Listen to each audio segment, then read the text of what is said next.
Bodoland to the live news of Besoma Makase Ganang Kurang Pasona Takakeladen. Odalguri Tanani Singo Tanai Senum Gorebere Gamia, Odalguri Police ni Song Danani Gazer Makase Hatiar Perbekangan Manajaden.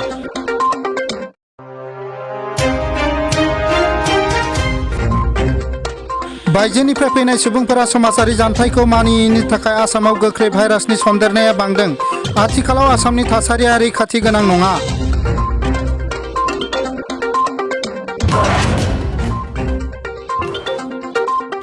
आथिखालाव आसामनि थासारिया रैखाथि गोनां नङा।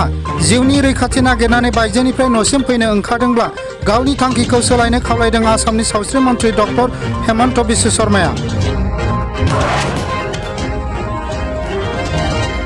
सुबुं माहारिनि बे गिदिर खैफोदनि समाव दिल्ली बड' एस'सिएशन, बेंगलर बर' वेलफेयार एस'सिएशन आरो चेन्नाइ बड' एस'सिएशनआ बायजोआव थानाय सुबुंफोरखौ बानजायदों आरो न'सिम फैनायनि थाखाय राहा खालामनानै होदों।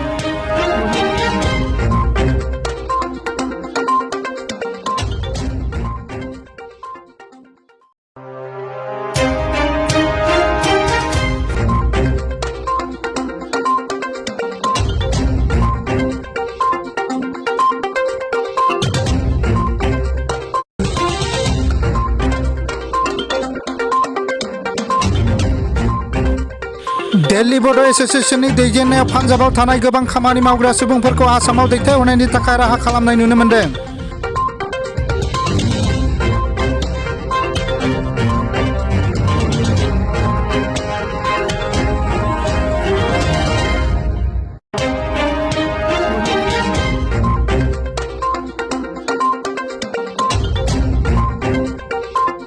दिल्ली बड' एस'सिएशन, बेंगलर बड' वेलफेयार एस'सिएशन आरो चेन्नाइ बड' एस'सिएशनआ सुबुं माहारिनि बे गेदेर खैफोदनि समाव गोदाव सोराव जानानै थानाय सुबुंफोरनो थानाय जानायनि राहा खालामनानै होदों।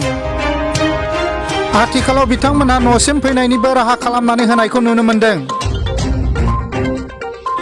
आथिखालाव बिथांमोनहा सुबुं माहारिनि बेबादि गेदेर हाबा मावनानै सुबुंथिखौ रैखा खालामदों।